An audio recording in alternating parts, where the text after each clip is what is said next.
Hi Pisces! This is Pisces Hub. Welcome to my channel. So for today's video, gagawa tayo ng daily reading for Pisces para sa araw na ito. Okay, so alamin natin kung ano yung mga posibleng mangyari for Pisces gamit ang ating oracle cards and ang ating mga tarot card po para mamaya po.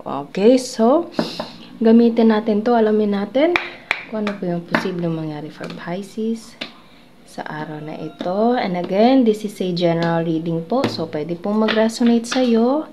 Pwede pong hindi, okay? And ang ating daily reading ay always pong timeless.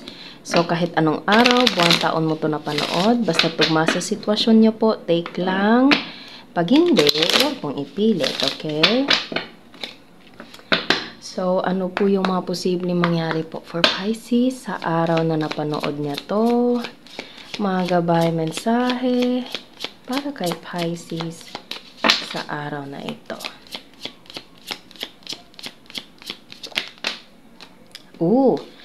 Talking, interested, awaiting messages, text, calls, email, talking more. So, you're talking with someone, Pisces, or meron kang kakausapin. It's either through phone or personal, okay? And Cupid's arrow, have faith, love is coming, surprise invitation, struck by love. So, pwede mag-uusap kayo about love, Pisces, okay? Or, pwede ding ang message na ito is merong connection sa parang invitation po, okay? Kasi meron tayo ditong surprise invitation, pwede ding merong connection sa love. Itong talking, ano dito? Card, okay? So, meron kang pag-uusapan, meron kang kakausapin, or merong gustong makipag-usap sa'yo, Pisces. Okay? So, alamin natin kung ano pa yung mga posibleng mangyari for Pisces gamit ang ating tarot card. Ano pa po yung posibleng mangyari po for Pisces sa araw na napanood niya? Eto. Pasensya na sa background noises, Pisces. So, ano po yung mga posible pang mangyari for Pisces sa pag-uusap na ito? Itong love, okay? Six of Pentacles. Meron itong connection, something like, yeah, pwedeng meron siyang connection sa invitation, Pisces, okay? Or meron siyang ibibigay, merong love, na yung connection, commitment na nandito, Pisces, it is something like genuine type of love, okay? Kasi meron tayo ditong scale. Ayan na, napapansin niyo yan. And nagbibigay siya, merong nagbibigay, merong tumatanggap. Pero again, dapat po na give and take po yung connection. Mapapag-ibig man yan, mapapakaibigan, trabaho, family member, okay? Para hindi po maubos yung palaging nagbibigay, okay? So, dapat give and take yung mangyayari dito.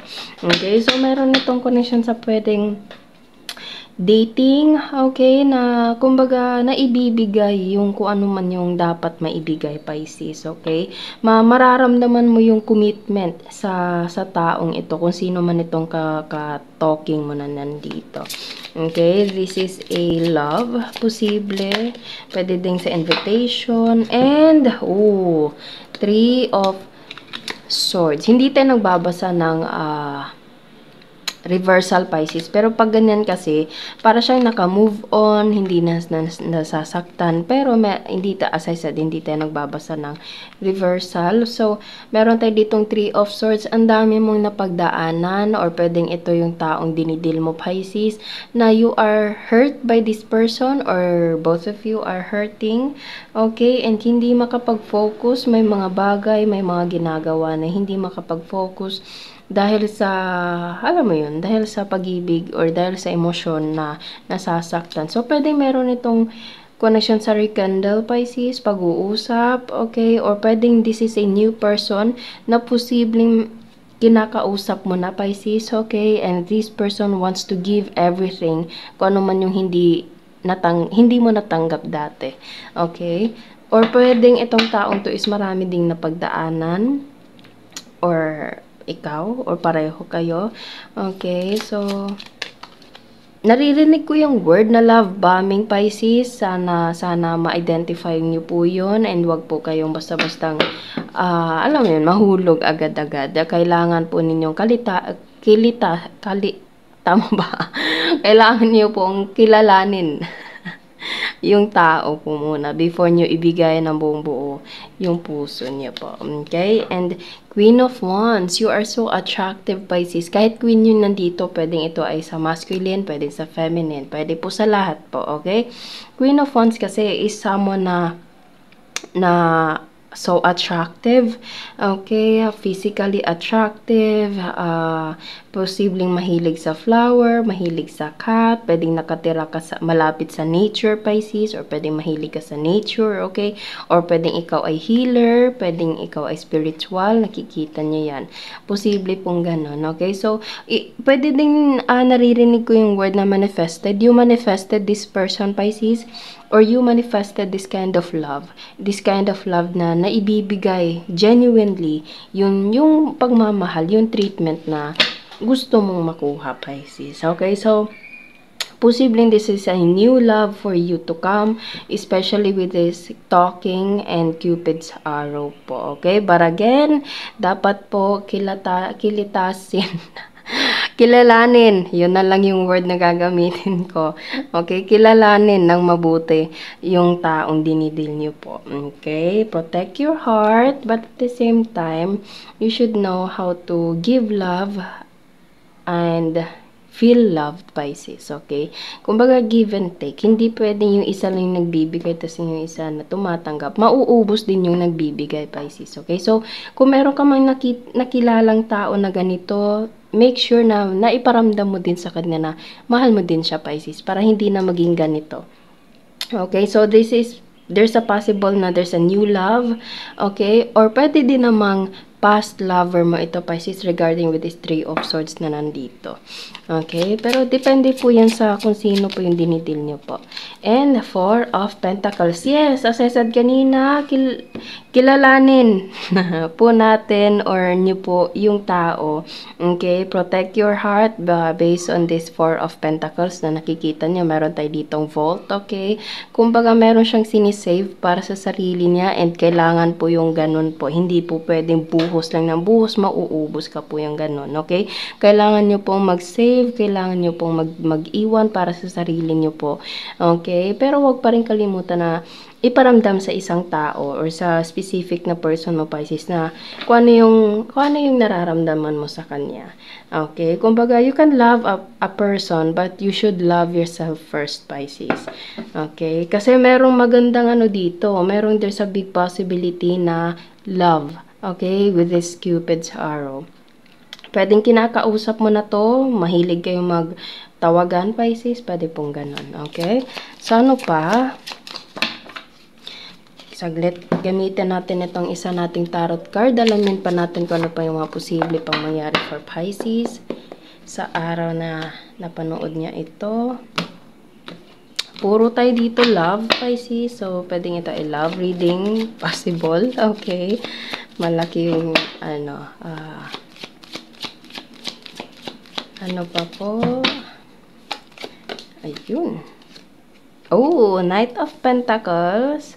Okay, this is the slowest movement card in our tarot deck, Pisces. Pero ito yung solid. Ito yung parang mabagal man siya, matagal man siya, pero pag dumating, kumbaga, buo. Okay? Slowly but surely. So, there's a slow burn type of love, Pisces. Kailangan po yung ganun, okay? Kilalanin niyo po muna yung tao po. Wag niyo po hayaang maulit kung ano man yung nangyari dati. Okay? So, yun po yung parang advice or lesson na dapat mong matutunan, Pisces. Kasi Pisces is so emotional. Okay? We are a water sign. So, kailangan niyo pong malaman or you know how to control your emotion po. Okay? So, ano pa? Pwede nyo dealing with the earth sign, Taurus, Virgo, Capricorn. Yes, there's a Taurus, Virgo, Capricorn. There's a strongly earth sign na nandito. Nakikita nyo yan, King of Pentacles. This is almost the same as Four of Pentacles right here. Okay, and pwedeng you're dealing also with the fire sign, Aries, Leo, Sagittarius, and air sign, Gemini, Libra, Aquarius. King of Pentacles is someone na humble, grounded, but at the same time, ano siya, workaholic, magaling sa pera, posible ding mayaman. Okay, so this person is also like tinitingnan niya din yung kung ano yung sitwasyon niyo pong dalawa, Pisces. Okay? So, ganito yung parang, there's a strategy to this person's side po. Okay? So, again, kailangan nyo din pong malaman yung ganun po. Para, alam mo yun, hindi lang yung puro emotion po yung ano dito. Kasi you're dealing with someone na logic. Okay, this person, pag siya yung nag-move, kumbaga, pinag-isipan niya muna ng mabuti. Kumbaga, planado before niya gawin. Okay, so, as a water sign, as an emotional sign, Pisces, you should keep that in mind po also. Okay, so, para hindi na maulit yung nangyari dati, it's either this is a new love, or this is someone na dinidil niyo po. Okay, and 3 of Wands. Yes, there's a planning. There's a planning to this person's side or ikaw po, Pisces. Okay? Meron kayong tinitingnan sa future or posibleng there's a movement, action, plano na kumbaga para sa future. Pwedeng gusto niyo magkita, gusto niyo magkasama, may mga bagay kayo, may mga pinaplano kayo. Pwede pong ganun, okay?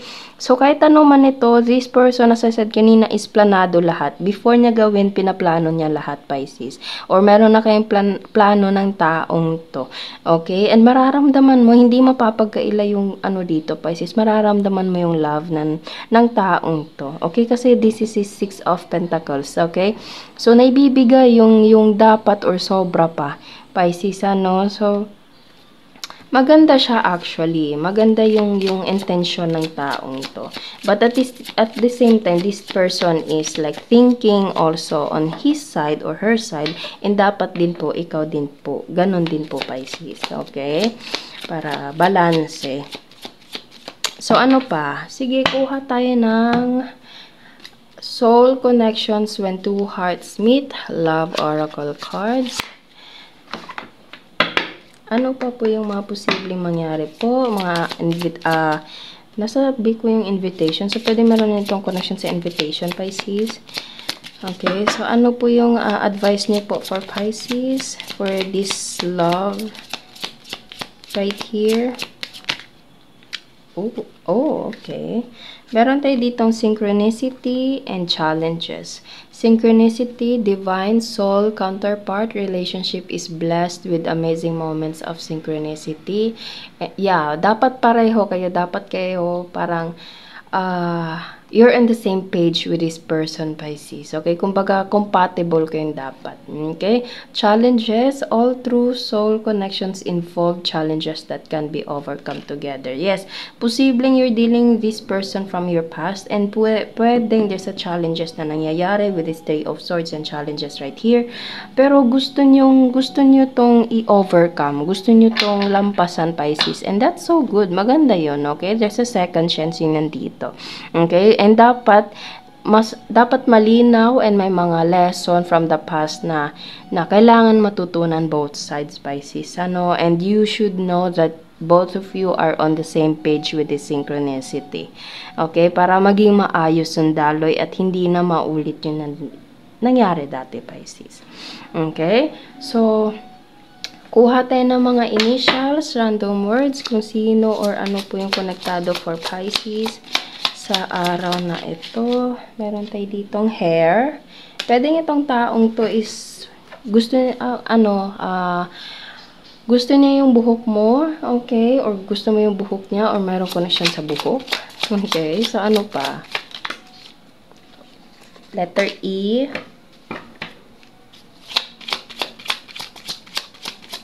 Ano pa po? May message pa po ba kayo for Pisces? Okay, may dimples pero napakarami nito, Pisces. Kunin lang natin to. Hair, E, dimple,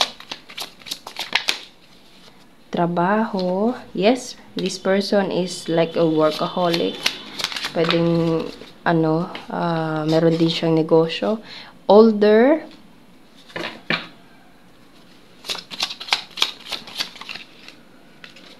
City. Okay. Letter U. EU. Isa pa po.